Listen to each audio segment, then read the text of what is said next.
করি আমার দেখানো টেকনিকে আপনারা রান্না করলে অবশ্যই তরকারিটা পরিপূর্ণ স্বাদ পাবেন এবং খেয়ে মজা পাবেন। আর এক তরকারি দিয়ে আপনার পুরা প্লেটের ভাত সাবার করে দিতে পারবেন। ভিডিও করার প্রিপারেশন ছিল না, তাই মশলাটা কষিয়ে ফেলেছি। এখানে দিয়েছি 1 চামচ হলুদের গুঁড়া, 1 চামচ ধনিয়ার গুঁড়া, 1 চামচ মরিচের গুঁড়া এবং মাঝারি সাইজে 2টা পেঁয়াজ। মশলাটাকে ভালোভাবে কষিয়ে নিন। এখানে আলু আর পুঁই শাকের ডাঁটাগুলো একসাথে রেখেছি, শাকগুলো আলাদা করে রেখেছি। এগুলো মশলার সাথে ভালোভাবে কষিয়ে নিতে হবে। এখানে ডাঁটার সাথে শাকগুলো দিবেন না, তাহলে তরকারির মজা নষ্ট হয়ে যাবে। মশলার সাথে সুন্দর করে চামচ দিয়ে নেড়ে চেড়ে মশলাটা মিক্স করে কিছুক্ষণের জন্য ঢেকে রেখে দেবেন। আর অবশ্যই আলু ডাঁটাগুলা সিদ্ধ হওয়া না পর্যন্ত রান্না করবেন। প্রবাসী ভাইরা কে কোথায় থেকে আমার এই ভিডিওটা দেখছেন অবশ্যই জানাবেন। আমার রান্নাটা কিরকম হয়েছে অবশ্যই কমেন্ট করবেন। আমি নতুন হিসেবে কমেন্ট করে আমাকে উৎসাহিত করবেন, আপনাদের মাঝে আরো ভালো ভালো রেসিপি নিয়ে আসবো। আর অবশ্যই আলু ডাঁটাগুলা সিদ্ধ হওয়ার পরে শাক দিবেন। শাক বেশিক্ষণ রান্না করলে তিতো হয়ে যায় এবং মজা নষ্ট হয়ে যায়। এখানে আমি কোনো পানি ইউজ করে নাই আর পানিও দেব না।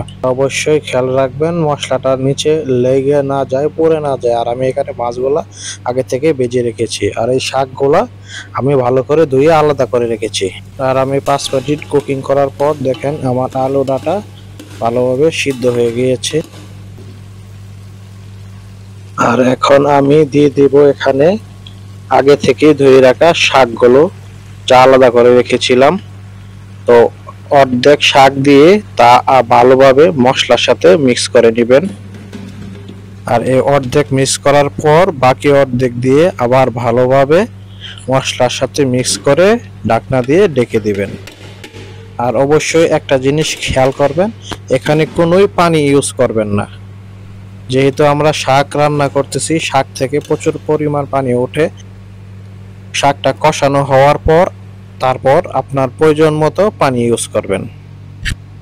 ঢেকে দিয়ে রান্না করার কিছুক্ষণ পর দেখেন আমাদের শাকগুলো সিদ্ধ হয়ে গিয়েছে। যেহেতু এখানে পুঁই শাক দিয়ে আলু দিয়ে মাছ দিয়ে আমরা ঝোল পাক করব, তাই আমি আমার প্রয়োজন মতো এখানে পানি অ্যাড করে নিয়েছি। আপনি কিরকম ঝোল খাবেন আপনার মতো আপনারা এখানে পানি অ্যাড করবেন। আর পানি দেওয়া শেষ হওয়ার পর এখানে ভেজে রাখা মাছগুলো দিয়ে দিতে হবে। আমিও দিয়ে দিয়েছি। আর 2টা মাঝারি সাইজের টমেটো কেটে রেখেছিলাম সেটাও দিয়ে দিয়েছি। আমার প্রিয় প্রবাসী ভাইরা, এভাবে আপনারা রান্না করে খাবেন, অবশ্যই আপনার তরকারিটা অনেক টেস্ট হবে। যেহেতু আমি একটু ঝোল পছন্দ করি তাই আরেকটু পানি অ্যাড করে দিয়েছি, যাতে পানিটি শুকিয়ে পরিমাণ মতো ঝোল থাকে। পানি দেওয়া শেষ হলে পানি দিয়ে ঢেকে দেব। 5 মিনিট পরে ফিরে আসলাম। দেখেন আপনার তরকারিটা কত সুন্দর কালার আসছে এবং তরকারি হয়ে গিয়েছে। এখানে একটু লবণ টেস্ট করব।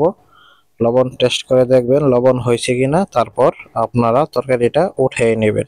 আর অবশ্যই একটা জিনিস মাথায় রাখবেন, শাক দেওয়ার পর বেশিক্ষণ রান্না করবেন না। আর দেখেন আমার তরকারিটা হয়ে গিয়েছে, এখন পরিবেশন করতেছি। দেখেন কত সুন্দর কালার আসছে। কত করি আমার দেখানো টেকনিকে আপনারা রান্না করলে অবশ্যই তরকারিটা পরিপূর্ণ স্বাদ পাবেন এবং খেয়ে মজা পাবেন। আর এক তরকারি দিয়ে আপনার পুরা প্লেটের ভাত সাবার করে দিতে পারবেন। ধন্যবাদ, সবাই ভিডিওটা শেয়ার করবেন।